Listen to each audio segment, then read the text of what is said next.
brother who resides in North St. Paul. He is a graduate of Metropolitan State University with an English degree and is working toward becoming a full-time author. Please welcome Scott. That's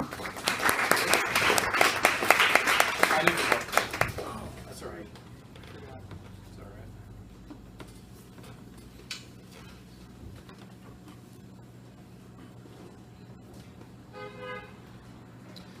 Give me a moment. I'm not obsessive enough to remember where I am here. Oh, there we are. Okay, this piece is about my handicapped brother. It's called The Toughest Person to Never Walk the Planet. My handicapped brother George is the toughest person to never walk the planet. In 2010, a few days after Christmas, the doctor sighed before telling my family it was nearly impossible George would survive the night. My brother had barely escaped 5 previous life-threatening surgeries, along with an episode of sepsis, which left him on life support. This was all within the last 6 months. Now the doctor informed us George's body was finally too exhausted. He only weighed 68 pounds and his heart rate was failing.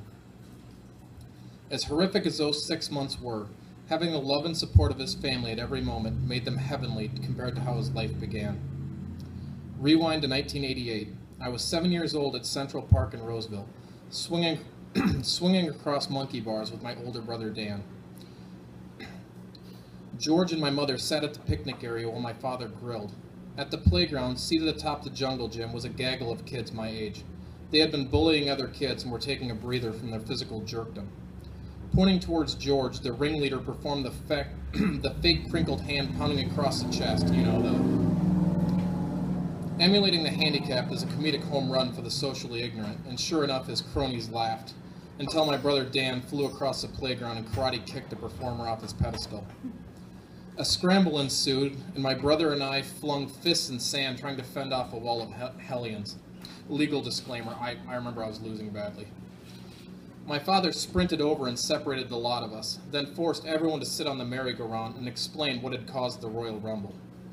My father never raised his voice, and after listening to similar explanations from both my brother and Lieutenant Jerk, he motioned for my mother to bring George over to the playground.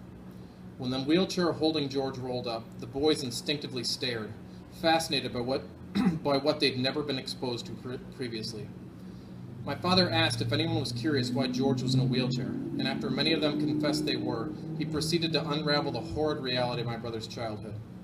When George was only a few months old, his parents, who were addicted to heavy narcotics, tortured him so vile the devil would have looked away. He was flung across the wall, which crushed his skull and mashed his brain, causing seizures that would last the duration of his life.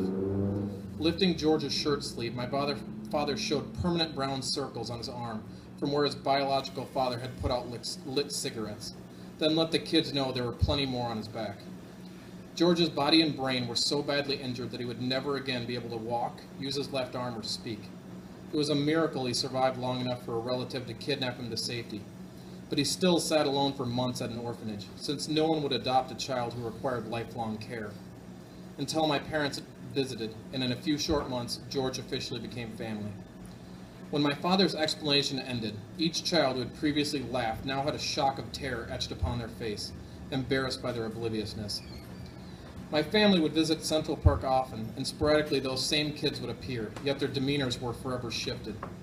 Without fail, each would visit George and pat him on the knees and offer to wheel him around the pathways. That day in the park, when my father initiated peace through George's story, left me fascinated by empathy, as adversaries became companions. Back to 2010, my wife and I awoke in our hotel room and walked across the street to the hospital, where my mother had yet again spent the night next to her son's hospital bed.